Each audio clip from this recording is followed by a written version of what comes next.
Saudações, eu sou o professor Irandi. Hoje eu vou fazer uma pequena abordagem sobre o tema fitoacústica, como as plantas percebem e respondem ao som.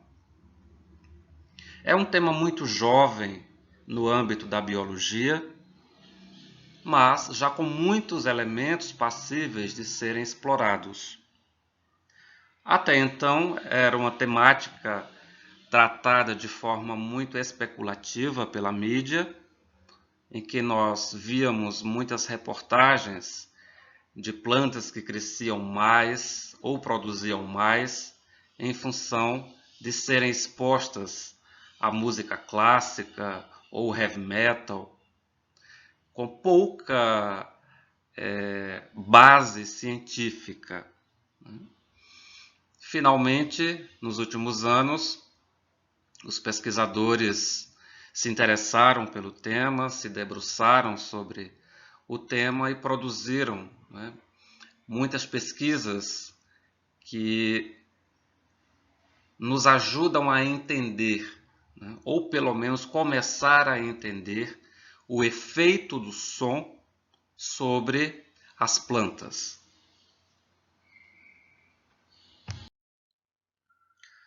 Ao longo dessa apresentação, eu vou abordar os mecanismos de percepção sonora pelas plantas.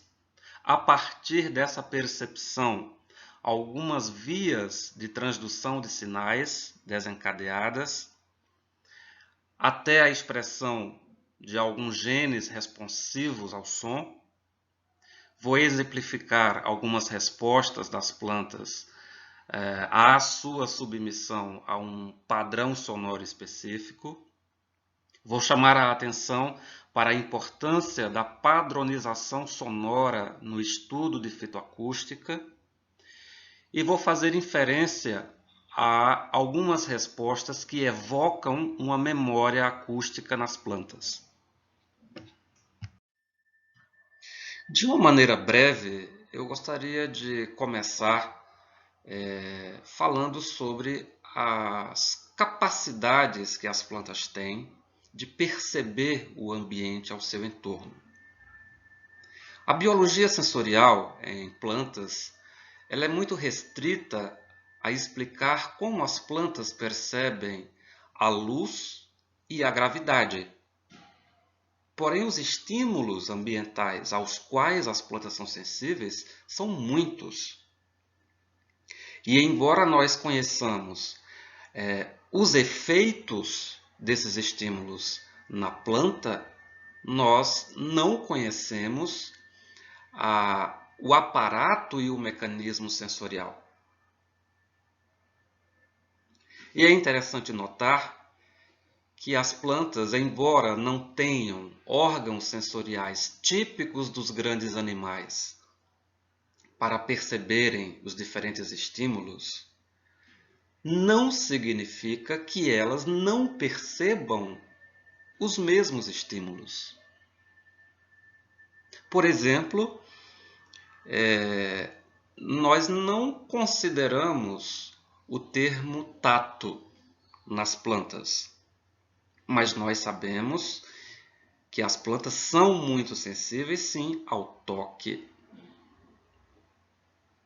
É muito comum estudos com mimosa pudica, e com plantas carnívoras que fecham suas armadilhas muito rapidamente em função do toque. E para nós, isso é muito claro que a planta é responsiva ao toque, porque nós vemos um órgão grande se movimentar em função desse toque.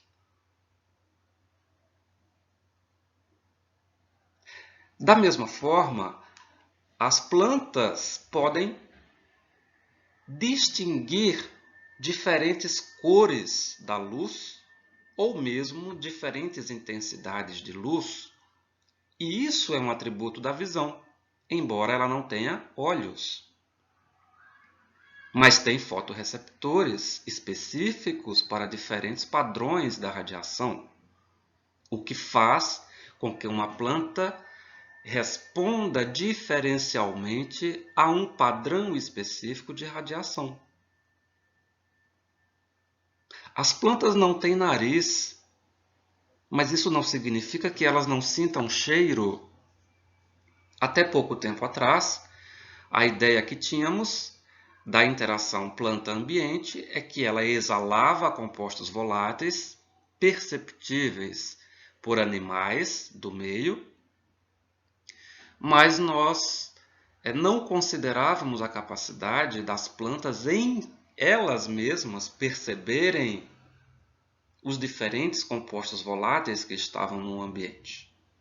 Hoje, muitos estudos já comprovam que sim, as plantas têm essa capacidade de perceber diferentes compostos voláteis, os quais desencadeiam diferentes vias metabólicas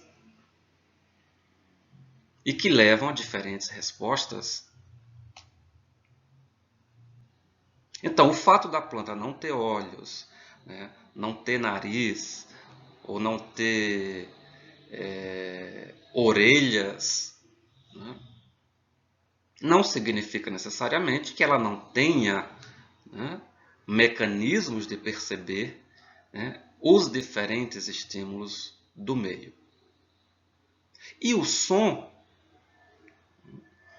é uma fonte muito abundante e muito confiável de informação do ambiente. Mas até então era negligenciado. Nós não pensávamos ou não nos debruçávamos em estudar a capacidade que as plantas têm de perceber os diferentes sons e se utilizar dos padrões sonoros para desencadear diferentes respostas. Finalmente, esse assunto foi considerado e levantou a curiosidade de muitos pesquisadores, e hoje nós já temos muitos elementos que comprovam sim que as plantas têm a capacidade de perceber diferentes padrões sonoros, os quais provocam diferentes respostas das plantas.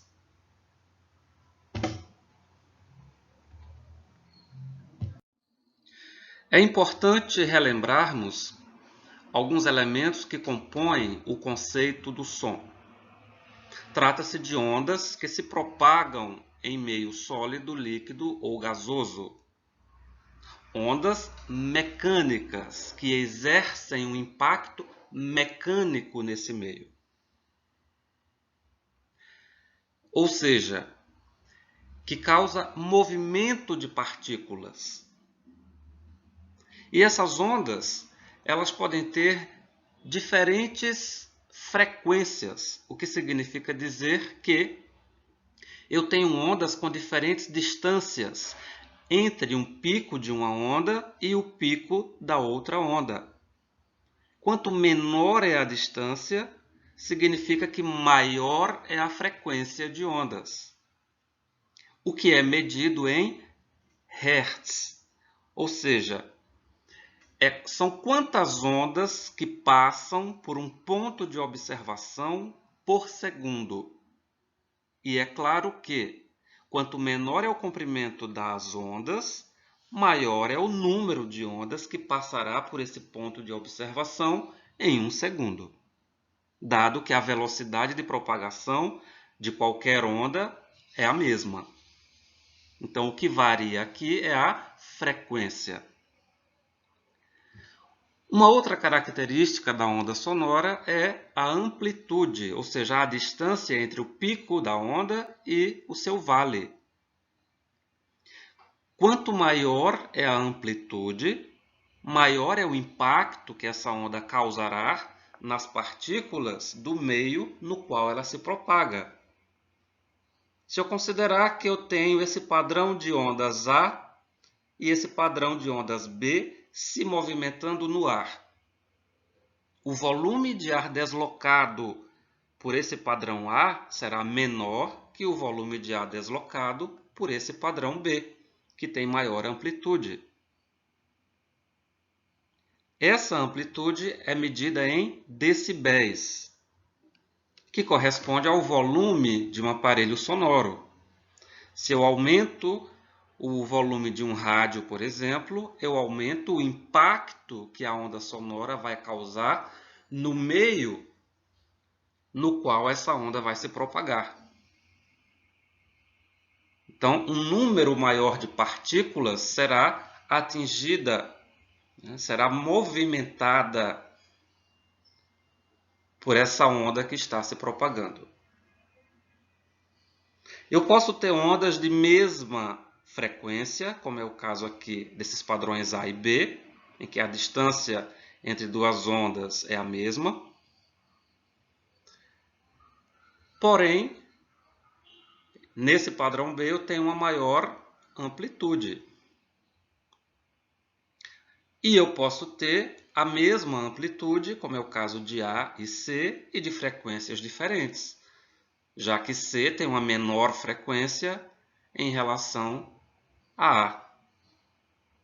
Então, eu posso ter ondas de baixa frequência e alta amplitude, ou vice-versa.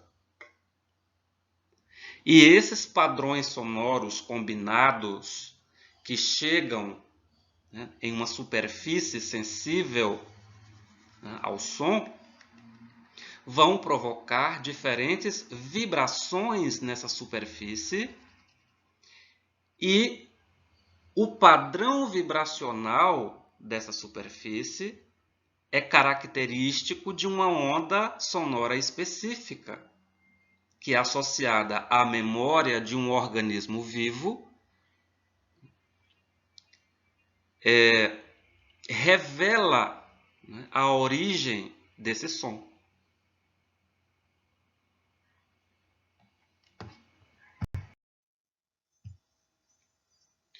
Quando tratamos de percepção das ondas sonoras em grandes animais, nós associamos essa percepção ao ouvido, que é por onde adentra um padrão específico de onda sonora ou uma combinação de ondas sonoras que, em algum momento, vai atingir a superfície do tímpano e vai provocar uma vibração específica na superfície desse tímpano, cuja vibração associada à memória desse organismo pode revelar a origem desse som, a origem dessas ondas sonoras.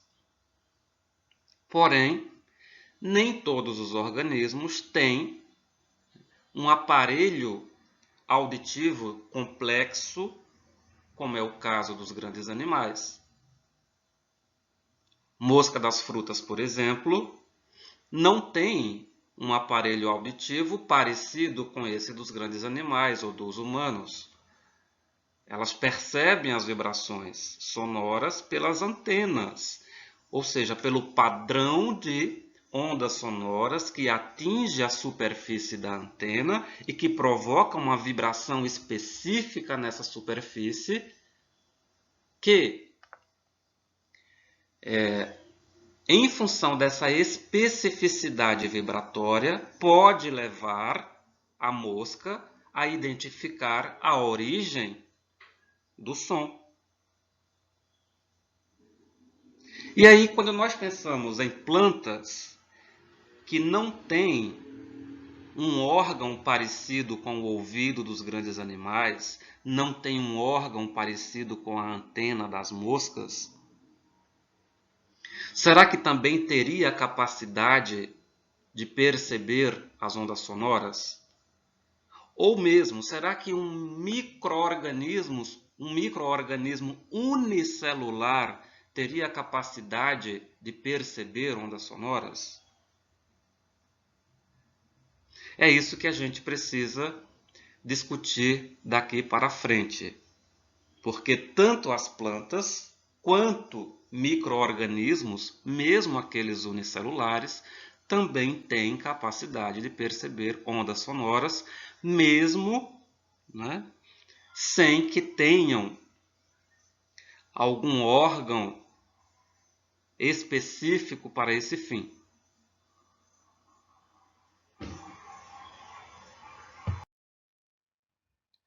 Quando nos deparamos com perguntas quanto à capacidade das plantas em perceber o som, a melhor resposta que podemos dar é mostrar efeitos dos sons nas plantas.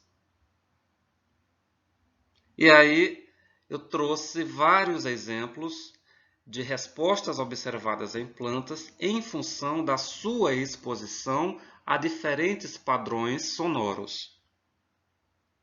Por exemplo, aumento no conteúdo de ácido ascórbico em Medicago sativa, maior tolerância de Arabidopsis à condição de seca, aumento da condutância estomática e maior eficiência quântica do fotossistema 2 em arroz sob estresse hídrico, ampla alteração no conteúdo de proteínas em Arabidopsis, aumento de tolerância à infecção patogênica observado em Arabidopsis em função do aumento de ácido salicílico, que é um hormônio potente em regular positivamente a defesa e a tolerância de plantas a patógenos.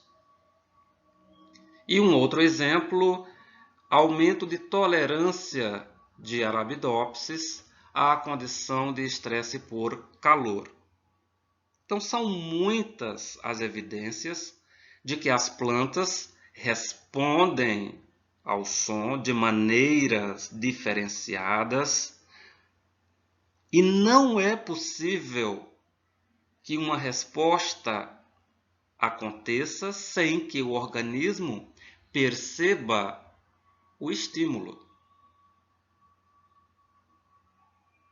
Então, por mais que os estudos possam não trazer o aparato ou o mecanismo sensorial das plantas ao som, o fato das plantas responderem de forma específica a um padrão sonoro, em função da sua exposição, isso revela que a planta, sim, não só percebe como responde, ela só responde porque percebe.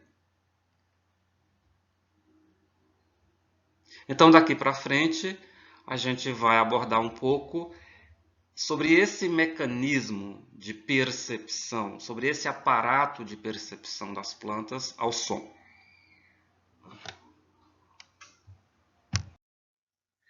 Não conhecemos em planta um aparato sensorial ou um órgão sensorial específico para o som.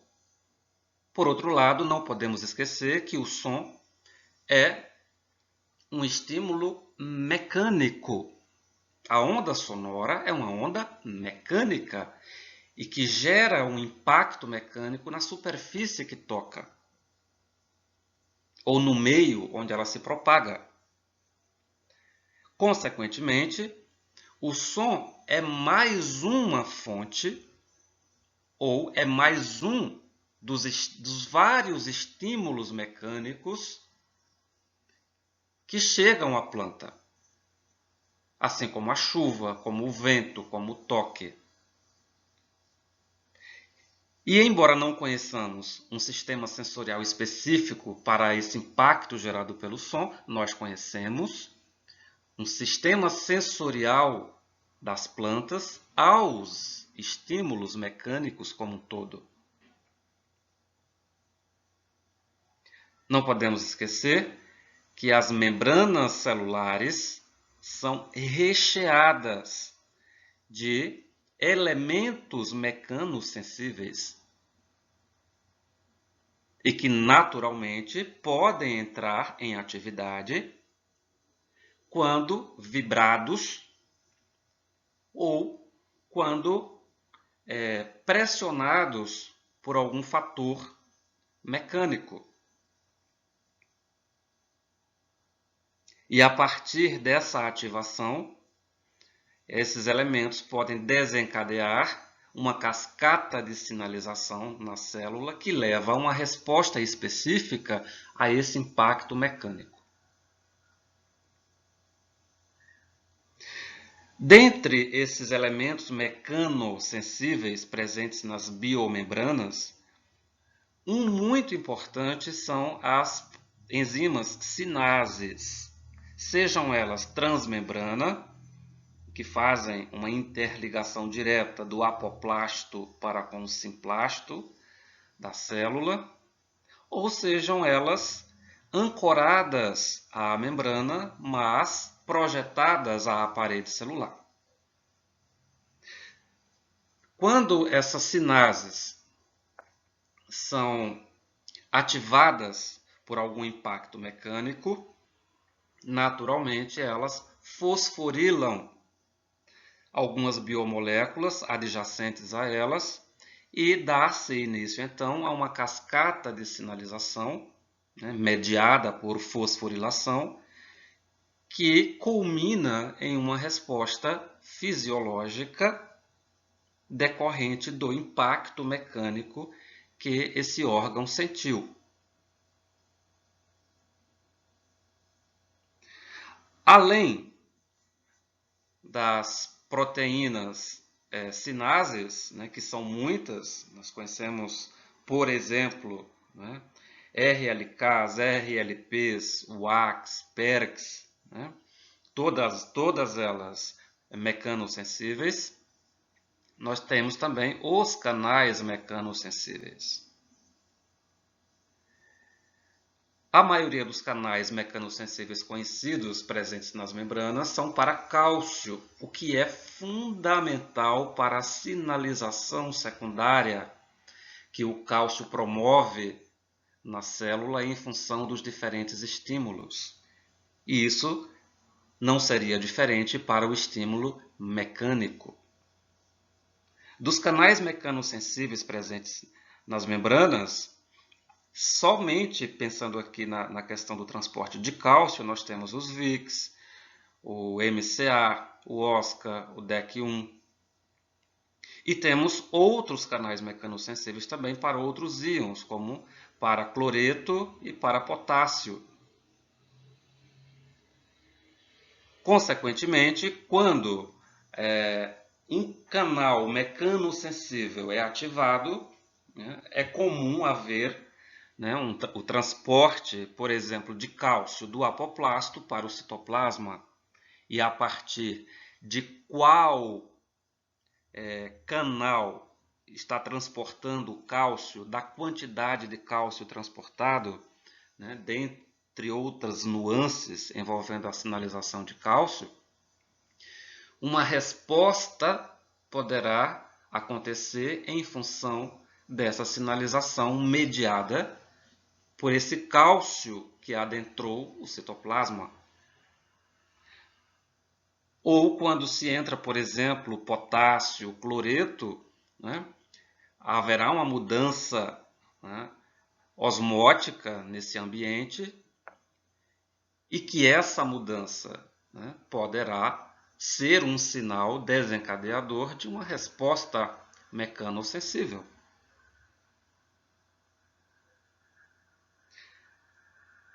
Existem outras estruturas mecanosensíveis também, como alguns lipídios glicosilados presentes na membrana, ou mesmo algumas proteínas, como as forminas, que normalmente atuam em pontos específicos de ligação da membrana com a parede e que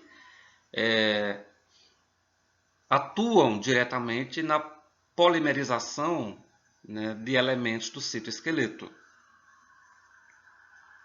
Então, o mecanismo de ação ou o modo de ação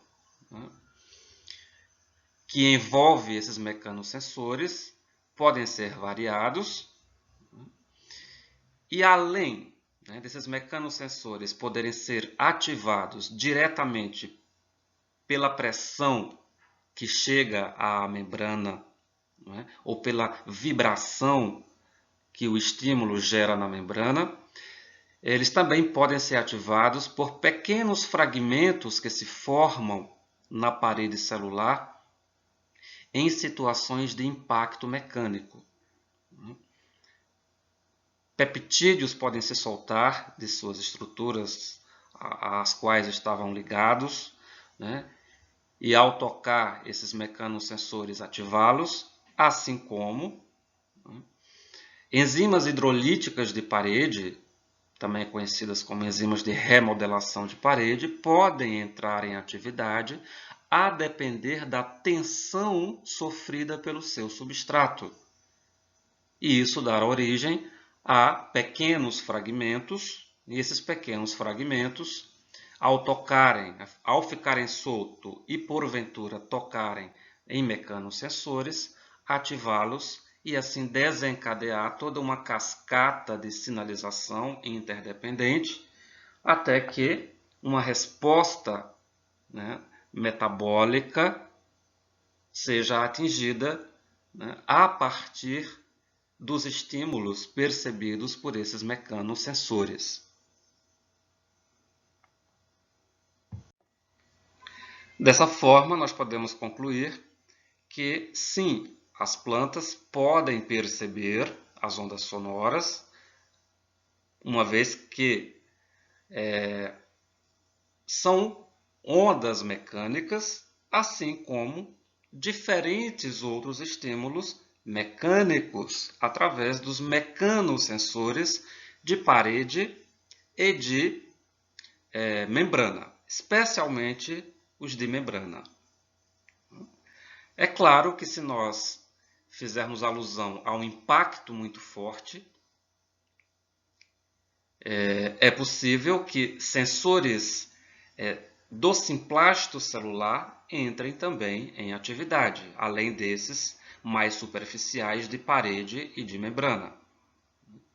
O citoesqueleto é considerado um potencial sensor endógeno presente no simplástico celular, que responde, né, com despolimerização, né, ou mudanças do estado de fosforilação em função de impactos mecânicos. Nós damos uma atenção especial aos sensores de parede e de membrana porque são estruturas mais expostas às condições do meio e, portanto, aquelas que podem perceber sinais, inclusive fracos, né? Impactos de baixa pressão, enquanto que os sinalizadores ou os sensores internos, né, do simplástico celular, para que eles sejam acionados ao mesmo tempo que os sensores mais externos, se concebe que necessite de um impacto mecânico mais forte. Vamos considerar o impacto mecânico gerado pelo som sobre uma célula vegetal. Sabemos que a membrana plasmática contém muitos elementos mecanosensíveis. Dentre esses elementos, canais para cálcio, os quais podem ser ativados em função do som. Isso provocará uma entrada de cálcio do apoplasto para o simplástico celular e, se o impacto for relativamente forte, além da ativação desses canais mecanosensíveis da membrana plasmática, também haverá ativação de canais mecanosensíveis presentes na membrana do vacúolo e do retículo endoplasmático. De qualquer forma, haverá um brusco aumento de cálcio no citoplasma, seja advindo de estoques internos ou seja advindo do apoplasto celular. Esse aumento brusco de cálcio citoplasmático desencadeia reações que levam à expressão de muitos genes responsivos a impactos mecânicos. Ou ainda pode provocar outros eventos, como por exemplo, uma maior atividade de oxidases presentes na membrana plasmática, que por sua vez pode dar origem a espécies reativas de oxigênio aqui no apoplasto, que são potentes sinalizadores celulares, que por sua vez pode provocar a atividade de canais para outros íons, como por exemplo de potássio, resultando na extrusão de potássio do citoplasma para o apoplasto, que é um evento que pode estar relacionado à diminuição do crescimento das plantas sob impactos mecânicos relativamente fortes.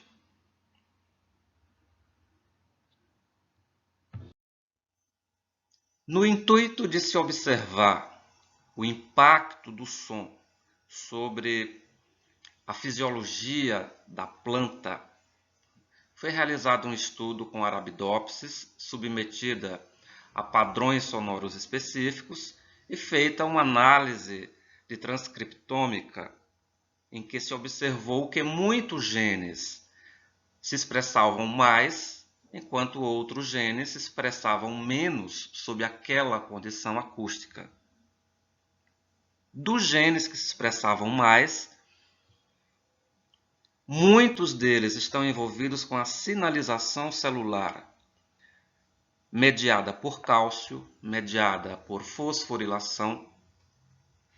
Alguns desses genes estão relacionados a processos de oxirredução. Outros estão relacionados com fatores de transcrição gênica. Portanto, o impacto da onda sonora, né, sobre a maior expressão desses genes certamente causa um impacto metabólico muito diverso na célula. E além da transcriptômica, também se observou um aumento no conteúdo de muitas enzimas antioxidantes, como ascorbato peroxidase, catalase, superóxido dismutase, monodeidroascorbato redutase, aumento no conteúdo de alguns componentes da enzima rubisco, que pode afetar diretamente a fotossíntese, aumento ou diminuição de diferentes proteínas que compõem o ciclo de Krebs e que, portanto, podem afetar o desempenho respiratório da célula, ou ainda se observou uma alteração no perfil hormonal, em que não se observou alteração no conteúdo de ácido abscísico, porém se observou aumento no conteúdo de ácido jasmônico e salicílico, auxina e giberelina. Se tomarmos um elemento isolado desse, por exemplo, um aumento no conteúdo de giberelina, por si só pode haver uma grande alteração na fisiologia da planta, um grande impacto no desenvolvimento da planta. Agora imagine todo esse cenário, né, em que mudanças contundentes são observadas tanto na transcriptômica, quanto na proteômica, quanto no perfil hormonal, junto. Esse cenário não nos permite prever o impacto do som na fisiologia como um todo, ou no desenvolvimento da planta como um todo, ou na produção da planta. Nós temos que filtrar o impacto do som sobre um elemento específico e observar se aquele elemento foi afetado e como foi afetado. Porque o cenário aqui é muito complexo para fazermos uma previsão do impacto do som na planta como um todo. Então, aquela ideia especulativa de que planta pode produzir mais sob influência de música clássica ou produzir menos sob influência de heavy metal, não é possível afirmarmos do ponto de vista científico. O que nós podemos afirmar hoje é que sim, o som provoca efeitos muito diversos e que pode afetar elementos específicos, seja para melhoria ou não, na fisiologia da planta. E um ponto muito importante a ser considerado nesse estudo é que ele foi desenvolvido com uma amplitude de 250 a 3.000 Hz. Mas o efeito proeminente sobre esses aspectos estudados foi observado sob influência de 500 Hz de frequência. Ou seja, é necessário atentarmos para o padrão sonoro que provocará o efeito. Não é qualquer som, não é qualquer padrão que provocará o mesmo efeito. Então, além do padrão em frequência, é importante estarmos atentos também à amplitude sonora. Então, houve uma variação aqui na frequência, foi mantida a amplitude em 80 decibéis e as plantas foram submetidas a esse padrão sonoro por 1 hora ininterrupta. Então, lança um novo elemento aqui a ser observado, que é a dinâmica de exposição da planta àquela condição sonora específica.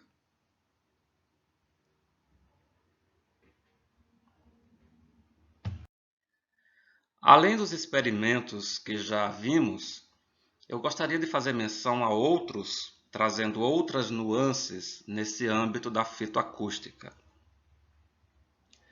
Algumas flores, ao receberem a visitação de seus polinizadores, produzem mais néctar ou açúcar no néctar já produzido, em função de uma vibração ressonante, em que as pétalas vibram no mesmo padrão vibratório das asas dos seus polinizadores. E mesmo que a visitação efetivamente não ocorra, mas quando submetemos as flores ao mesmo padrão vibratório gerado pelo batimento das asas do polinizador, reproduzidos em aparelhos sonoros, o efeito acontece da mesma forma. Isso também é observado na síndrome da polinização por zumbido, em que, em função da vibração sonora produzida pelo batimento das asas dos polinizadores, as anteras vibram nesse mesmo padrão e essa vibração faz com que os grãos de pólen saiam por poros ou fendas presentes nessas anteras. E esse grão de pólen só sai por essas fendas ou poros em função da vibração específica do polinizador.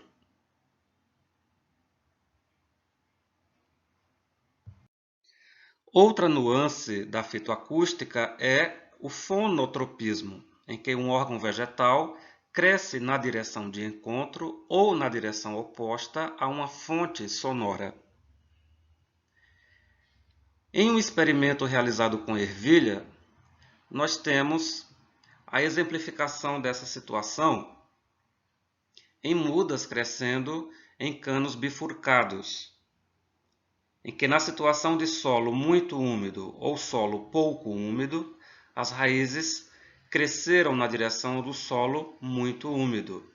Na condição de solo pouco úmido e do outro lado da bifurcação, a presença de um som oriundo da água em movimento, as raízes cresceram na direção do solo pouco úmido.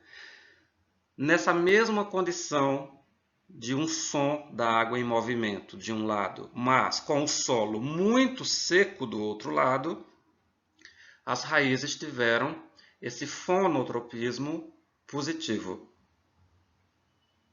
Na condição de solo muito seco, mas com o som do movimento da água gravado, não sendo natural, apenas reproduzido por um aparelho sonoro, as raízes cresceram na direção do solo muito seco. Isso aqui evidencia um outro aspecto, que é algum fator existente no aparelho que reproduziu o som, né, que provavelmente esteja relacionado a um magnetotropismo negativo. De qualquer modo, nós observamos que o fonotropismo existe, mas ele só se manifesta em uma condição específica. O mesmo é observado aqui em um outro experimento, em que raízes de Arabidopsis cresceram na direção de uma fonte sonora de 200 Hz de frequência, depois da submissão a essa fonte por 2 semanas. Então, o fonotropismo aconteceu? Sim. Porém, é necessário percebermos a dinâmica de exposição. Aconteceu em uma situação específica, somente após 2 semanas de exposição a essa fonte acústica.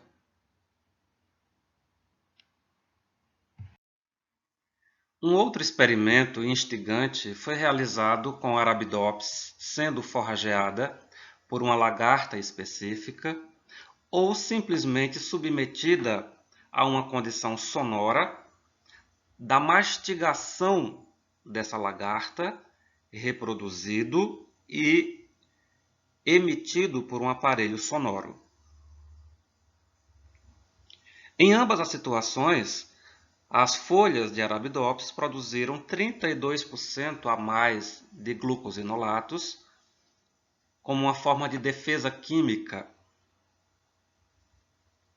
E folhas da mesma planta que não foram submetidas à reprodução do som da mastigação da lagarta produziram 24% a mais dos glucosinolatos, o que significa dizer que houve uma comunicação de forma sistêmica entre as folhas submetidas ao som da mastigação e as folhas não submetidas ao som da mastigação. Esse experimento também comparou a resposta da planta com padrões sonoros parecidos com o da mastigação da lagarta. Mas a planta não respondeu. Mesmo quando a amplitude do som era parecida com a amplitude do som da mastigação, não houve resposta. Mesmo quando a frequência sonora era parecida com a frequência sonora da mastigação da lagarta, a planta não respondeu. Isso nos instiga novamente a abordarmos a importância da dinâmica de exposição da planta a um padrão sonoro. Por mais que um padrão sonoro seja similar ao outro, necessariamente ele não vai causar uma resposta da planta.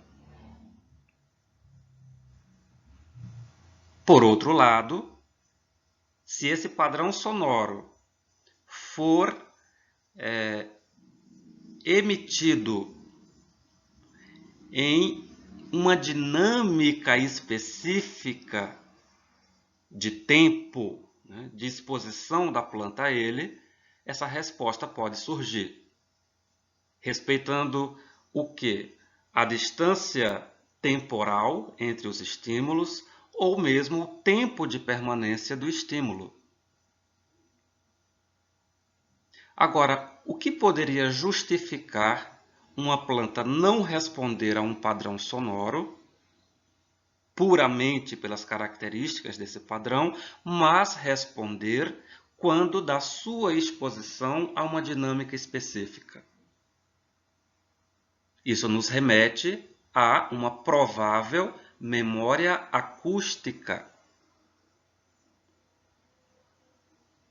Uma memória que essa planta tenha, por exemplo, não só da frequência e da amplitude do som da mastigação da lagarta, mas também da dinâmica.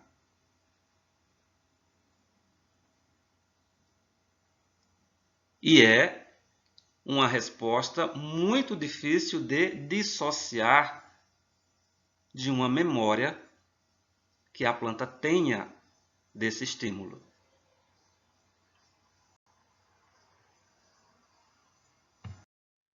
Memória em plantas já não é uma novidade na biologia. Muitos são os trabalhos científicos que demonstram a manifestação de diferentes tipos de memórias em plantas. A exemplo da memória epigenética transgeracional, memória de estresses, memória elétrica, memória espacial. E a base do estudo de todos esses tipos de memória é entender como que uma informação é armazenada pela célula vegetal e como essa informação pode ser resgatada posteriormente. Já existem estudos que revelam elementos do mecanismo de ação desse armazenamento e desse resgate de informações. Eu trouxe exemplos de diferentes estudos de memórias em plantas que revelam diferentes biomoléculas presentes nos circuitos dessas memórias. Por exemplo, para o estabelecimento de uma memória de estresse por frio em Arabidopsis, há necessidade da presença de uma proteína chamada DCL, memória essa que pode ser passada à prole por uma memória epigenética transgeracional. Um outro exemplo é a necessidade de várias proteínas para o estabelecimento da memória por calor em Arabidopsis. Em um trabalho desenvolvido por brasileiros, também se percebeu muitas biomoléculas potencialmente envolvidas no circuito de memória estabelecido por salinidade em arroz. Um outro trabalho, também desenvolvido por brasileiros, se percebeu o envolvimento de dezenas de genes no estabelecimento de uma memória desencadeada por deficiência hídrica em cafeeiro. No entanto, nós ainda não temos nenhum trabalho que revele biomoléculas presentes no circuito de memória acústica. O que nós temos são evidências da manifestação dessa memória em plantas, como, por exemplo, o que trabalhamos no slide anterior, na situação em que a Arabidopsis, submetida ao som de uma mastigação de uma lagarta específica, só respondia a esse estímulo numa condição de uma dinâmica de exposição específica. O que provavelmente está ligado a uma memória acústica dessa dinâmica. Um outro exemplo que revela uma possível manifestação de memória acústica em plantas é trazido por esse trabalho em que se observou que 2 genes são necessários para que a planta aprenda a associar 2 estímulos para que consiga responder, né, a um desses estímulos. É um trabalho que envolve aprendizado por associação, o que significa dizer que a planta é submetida a 2 estímulos simultâneos, um condicionante e um não condicionante, e após ela ser exposta a uma condição de ausência de um desses estímulos, mesmo assim ela continua respondendo ao estímulo que está ausente, porque ela foi condicionada.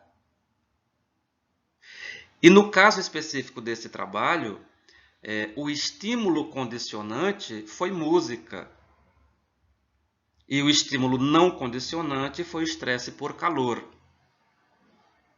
Então, quando a planta é submetida apenas à música, após o seu condicionamento, ela continua respondendo ao estresse por calor. Esse trabalho, embora não faça uma inferência direta à memória acústica, faz inferência direta a um aprendizado por associação por um estímulo sonoro.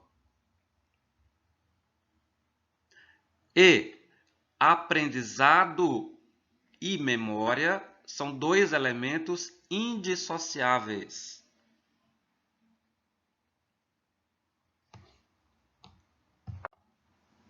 Normalmente, os fatores que interferem no aprendizado são os fatores que interferem na memória, porque o aprendizado depende da memória.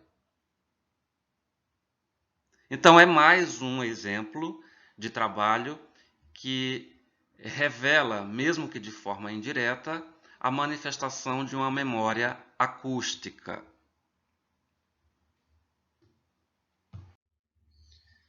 Acredito que tenhamos cumprido a nossa proposta inicial, que era abordarmos a percepção de estímulos sonoros pelas plantas. Isso nós vimos que acontece através dos mecanosensores, presentes especialmente na interface parede-membrana. A partir da ativação desses mecanosensores, nós vimos que algumas vias de sinalização, especialmente mediadas por cálcio ou fosforilação, ocorrem e que culminam na expressão de muitos genes responsivos ao som. Vimos a importância de padrões sonoros para o estudo de fitoacústica, que além de levarmos em consideração não somente a amplitude e a frequência do som, mas também a dinâmica da exposição da planta a esse padrão específico. E vimos duas situações que instigam uma possível existência de memória acústica em plantas, o que, na verdade, viria a ser apenas mais uma das muitas memórias que são conhecidas nas plantas. Essa abordagem realizada sobre fitoacústica faz parte da temática de um livro de minha autoria, publicado nesse ano de 2021 pela editora Pris, intitulado Plantas, Biologia Sensorial, Comunicação, Memória e Inteligência. Particularmente, eu considero uma obra importante para entendermos essas novas fronteiras que são exploradas pela ciência vegetal contemporânea e que ainda são temas pouco explorados nas nossas academias brasileiras. Agradeço a atenção de todos, espero que essa abordagem feita tenha contribuído para entendermos o tema proposto.